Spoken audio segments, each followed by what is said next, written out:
everyone, and welcome to Stan the Wine Man TV. I am your host, Stan Rattan, and this is the Blue Collar Wine Show, where I try to succeed in helping you spend your wine dollars wisely. Welcome to 2016, my first video, and 2016, 278. So I've been going at it for just a little over a year. I think it's been over a year. Yeah, it started in 2014. Was my first video, and now it's been over a year. I plan on doing some 300 plus videos, but actually I've slowed down just a little bit. I think I want my viewers, you guys out there, to be able to digest these videos. Putting them out there every day is a little exhaustive, I think. Excited about the Seahawks. Got to be excited. They are in the playoffs. They whipped the Arizona Cardinals in the last game. That was exciting to watch. Looking very good. They play the Minnesota Vikings in Minnesota. They've already beat them this year.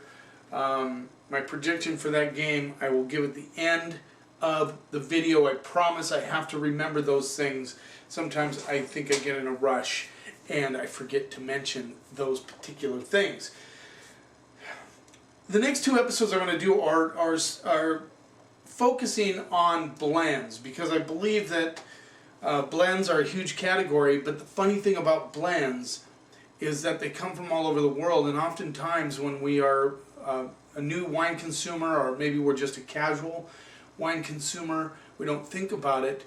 We think the blends only come from the U.S. You know, the Apothic Red, the Marietta Old Vine Red. We have all these different styles, the other red, and there's all these different types of wine blends that come from the New World, and that's true. There are a lot that come from the New World, but there are also many. In fact, the Old World started blends.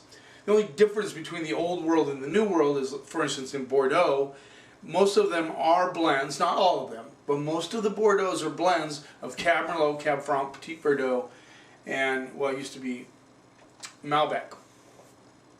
In the New World, they don't have those restrictions on blends. You can do whatever you want. But in the Old World, there are certain guidelines and restrictions that I wouldn't say they tie the winemaker's hands, because, well, that would be, I'm sure they go along with it, right? So it's not tying their hands. But they're not allowed the creativity that they are allowed in, let's say, the U.S., for example. In the U.S., you get all these different styles of blends.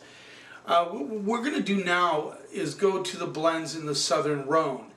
And kind of crazy, but Chateauneuf-du-Pape, if you're familiar with that, I wish I had one out here. If you're familiar with Chateauneuf-du-Pape, they can use up to 13 grape varieties in that blend. Now, a lot of them, of course, don't do that, but they're allowed to do that, so they're given a little bit more freedom as far as the type of blend. I believe it has to be at least 40% Grenache. But not so in the U.S. They can do whatever they want. In Cotes-du-Rhone, they have similar types of restrictions on the types of grape that they can grow there and the types of blends that they can do. However, the point is that they are still blends. And I think a lot of us might overlook the fact that, hey, I love blends, but I don't look to Cotes-du-Rhone, such as Minevois, Roussanne, or Cotes-du-Rhone, for an example, or Chateauneuf-du-Pape. Now, Chateauneuf-du-Papes are a little bit more expensive, but the point is that sometimes we don't look there. We think of them as just French reds, whereas they're really French red blends. And the first one we're going to do today is from Minevois, and Minevois is in the Languedoc region. The Languedoc's a huge region in southern France, just below the Rhone Valley. And now Minevois has kind of taken on a personality of its own, and a lot of wines, great wines, are coming out of Minevois. It's actually kind of just north of the Spanish border, north of the Pyrenees Mountains. And it's actually the least rugged of all the areas in that particular part of France. And so a lot of the Minevois wines are a little bit more polished, a little bit more, what's the word? They've gained a stronger reputation than some of the areas in Languedoc, other than Roussanne, which has also taken on a personality of its own. It used to be just kind of a footnote to Languedoc. Now it's become its own region. You following me on that? So this is a Minevois wine, and you may read this. It's a Calmel Joseph Minevois. It rolls in at $15, and it is a blend of 60% Syrah and 40% Grenache. This right here. Man, I'm a little bit off on my camera. There you go. Okay, 15 bucks, a blend, and it is a 2012. All right. I just think it's important for all of us, you know, as we're progressing into the wine world, and you're watching this video obviously to learn some things, maybe to find some good wines for the money, but also just to learn something about wine. That's a big part of why I do this program, not just to find great values, but to help you to understand wine. And I don't want you to be scared to purchase a Minevois. It's basically Rhone varietals, and when we say Rhone varietals, here's what we mean, and just try to keep it as simple as possible. We mean Syrah, Grenache, Mourvedre, Cinsault, and Carignan. Carignan not so much in the Cotes-du-Rhone, but down in the Languedoc, Minevois, Roussanne area, they use Carignan quite a bit. You just remember, now you may not be familiar with all those grapes, but they are grapes that they use in the U.S. In fact, you'll find a lot of single varietal Carignan. You'll find single varietal Cinsault. You'll find single varietal Syrah, of course, and Mourvedre, and Grenache. And perhaps you're familiar with some of those wines. In Spain, they call Grenache Garnacha. But we have this kind of phrase we use in the U.S. They're called GSM blends. Grenache, Syrah, Mourvedre. That's what GSM stands for. And you may have been in a wine shop talking to a wine store, and he tells you, this is a GSM blend. One we're selling at the store right now is Cashmere from Klein Vineyards. It's a GSM blend. Han does a GSM blend. And a lot of people like them. They're very, very popular. They're a little softer, not quite as intense, hardly any tannins in those wines, and that's why people like them. All right, so let's see what we get on the nose. A lot of leather. We get a lot of leather and a little bit of currants coming through. And typical of European wines, or old world wines, as we like to say, you just get a hint, just a tiny hint of funk on the nose. I'm getting tobacco for sure. And almost like a dusty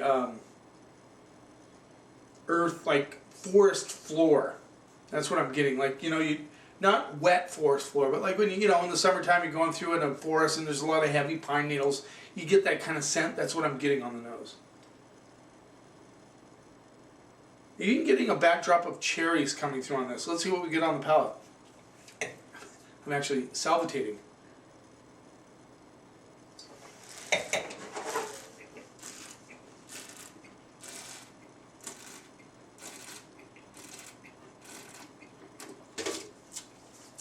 Really nice wine. Very smooth on the palate, but you still get a little bit of that, like you just licked a rock kind of minerality thing coming through. A lot of cherry fruit. I'm getting mostly cherry fruit on this. A little bit of licorice right on the back of the mid palate and into the finish. And then there's an interesting little white pepper hit on the back end.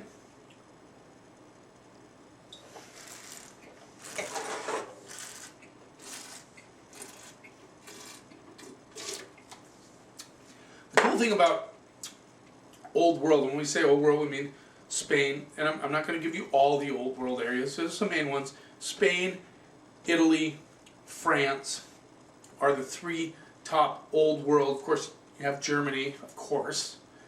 But Italy, Spain, and France are probably the areas that get the most consumption from people in the U.S. Germany, of course, Austria, Greece, Israel, all Old World wines. But those are old, that's what we mean with Old World. And usually with Old World wines, and this one is classic, get just a little brighter fruit from the acidity that comes through, which makes it a classic food wine. And what I really am excited about right now, and I see it, maybe have you seen it? More and more people are starting to think wine and food pairing. Now, about 5-10 years ago, it was more like a cocktail thing. You know, I want to buy the wine, pop it, pour it with friends, enjoy it. That's great. We like it as wine stewards. Yeah, great. Still happens. I do it myself from time to time.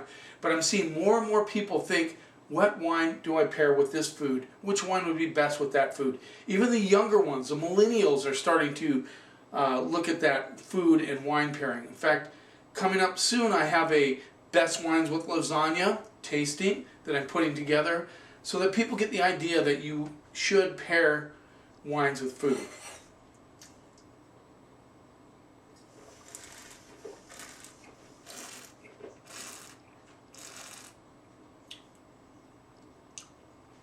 This wine has a lot of interesting things going on. It's got that leather and tobacco. Very smooth. I think a lot of you will like this wine because it is not too bright, it is not too edgy, it doesn't have too much of that old world going on. I get a tiny hit of forest floor on the backside, but it's hardly the dominant part of this wine. I get a nice bright, I get a cherry, currant, almost a little bit of cranberry, but mostly ripe cranberry on the backside. A little bit of licorice. I love this wine. I think it's a very good value at $15. I'm going to go B+. I think it's a B+ wine for sure. Let's move on. So Minevois. See that on the label. Just think, kind of just, to simplify, just think GSM. Even though there may be more other grapes in there, just think Grenache, Syrah, Mourvèdre kind of deal going on. So this is from the Perrin family, and you may be familiar with the Perrins. They do Beaucastel. This is their L'Installé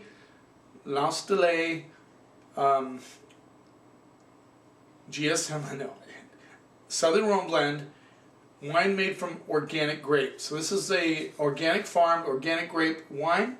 It is $13. It is a 2000 and... It's amazing me when they hide 2014. Okay, there we go, 2014.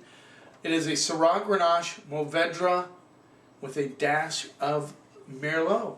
Interesting. All right. I am having that right. I don't think I have this camera aimed right. All right. There's the label. $13. So this doesn't have a specific DOC, DOP area. It just says basically a product of France. Well, the Perrins are a big part of the Southern Rhone, so you know they source the fruit from the Southern Rhone, and the varietals in this wine are definitely Southern Rhone varietals. All right.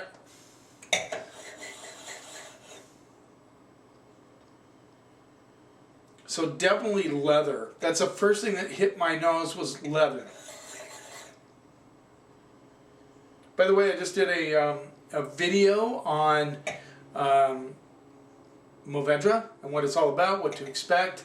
For those of you who do not understand Mourvèdre and what it is, and you see it on a label, in Spain it's called Monastrell. I'll put the link down below. Just take a look at it. It's a quick article, 500 words, just talks about Mourvèdre. Now, I'm going to leave the camera the way it is. I think I have it turned a little bit funky, but that's okay. That's why I'm having trouble getting the label in there. So I'm definitely getting forest floor on this one, kind of that earthiness coming through. Definitely currant. I get a little bit of like a smoked meat element coming through, but it's not a huge part of the nose. Definitely the leather and a little bit of licorice. Let's see what we get on the palate. I actually like the nose on this one. It's very interesting.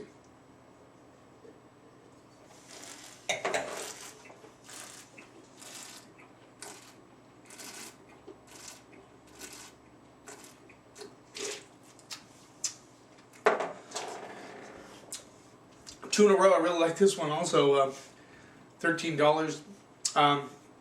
Good currant fruit, good minerality. I mean, it's It's very, feels soft on the palate initially, but then you get all this interesting stuff like baked earth, forest floor, then the cherry and currants come through, a little bit of licorice, a little bit of tobacco, a lot of things going on. The fruit is good. I mean, it has intensity to it, but it also has some of that old world edge, you know, that earthiness, that kind of forest floor, that little bit of, you know, leather thing happening.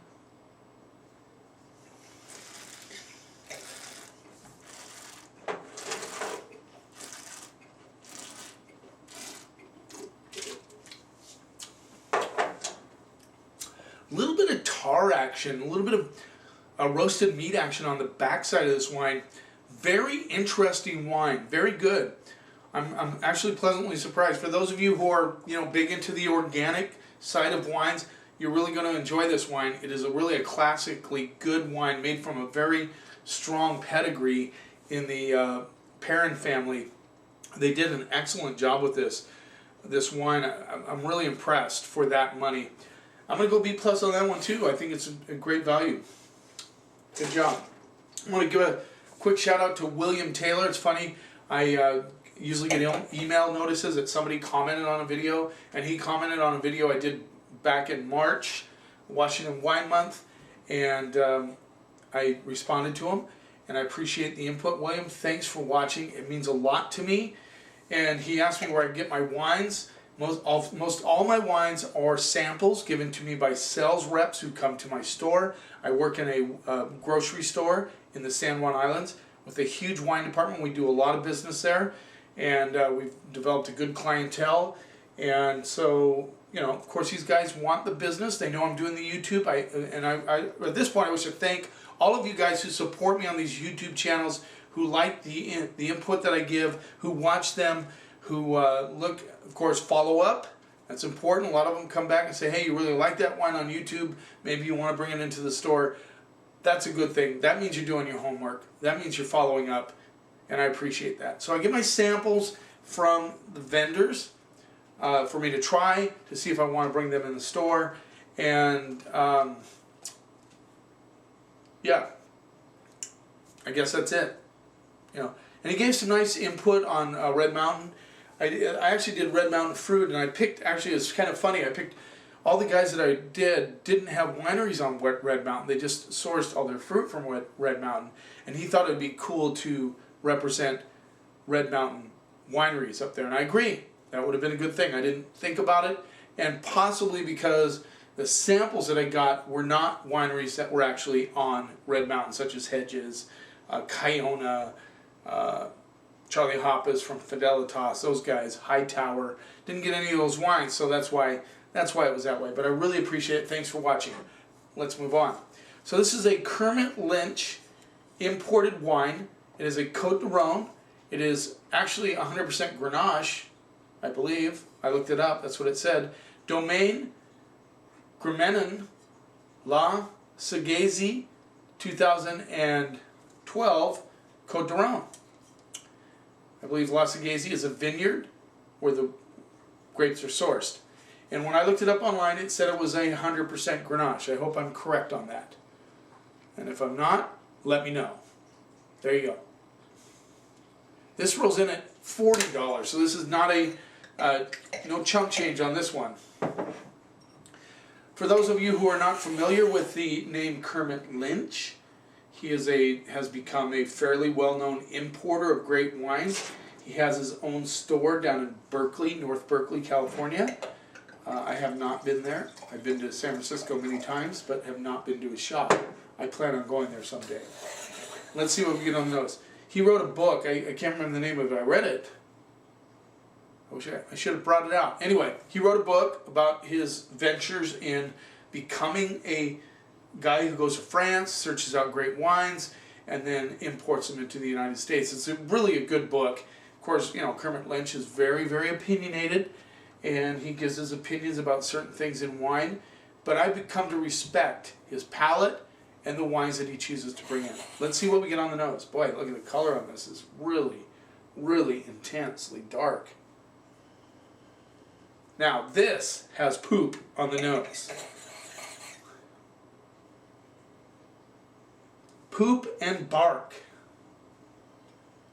He also asked me, by the way, William Taylor, this is kind of in the back of my mind, he asked me how long I had the wines open. Now, I've explained this many times on this program. I try to emulate what most people do when they buy wines. The reason for that is I want them to experience what they're going to taste.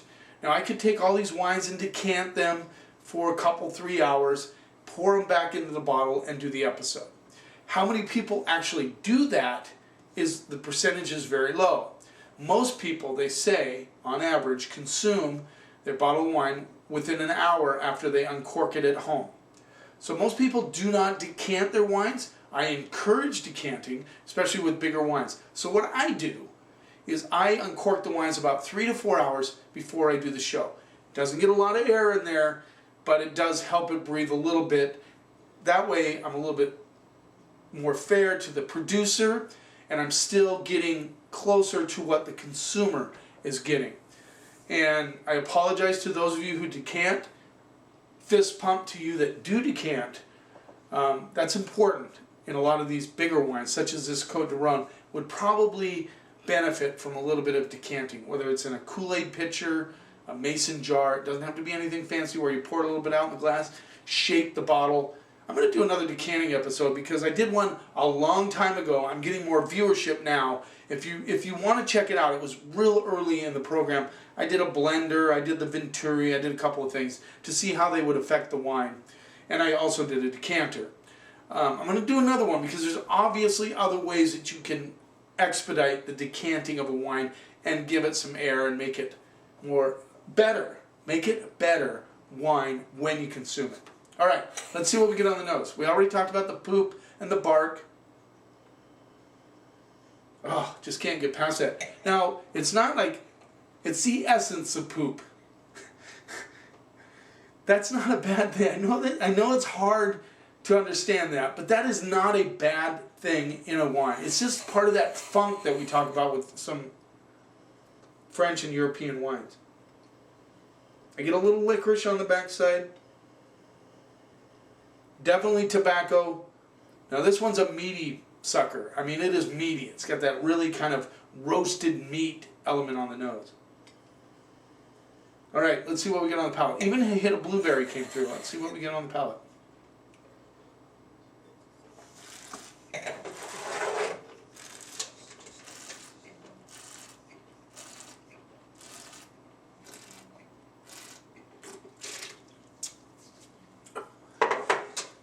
Wow. So you have these other two wines that I really liked, and all of a sudden you get hit, bam, right in the face. I mean, this just plowed my palate. It is a big, complex, intense wine. I get blueberries, currants, bark, minerals, tobacco, all coming through. Sweet tannins. Very interesting. Very sweet tannins on this one. And then the acid comes through on the back end, just kind of brightens it up, kind of pops those fruit flavors.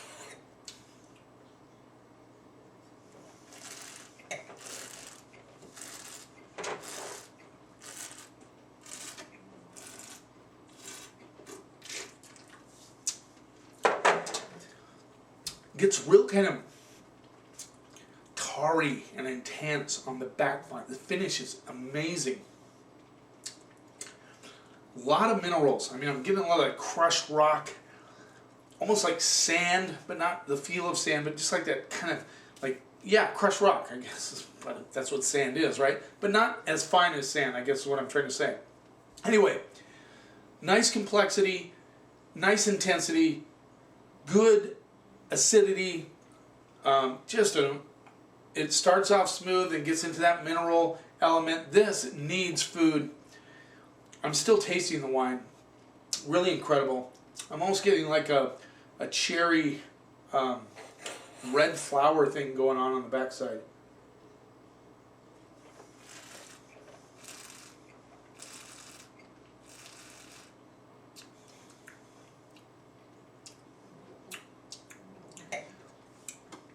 Interesting little hit of like rhubarb leaf on the backside. If that makes any sense to you.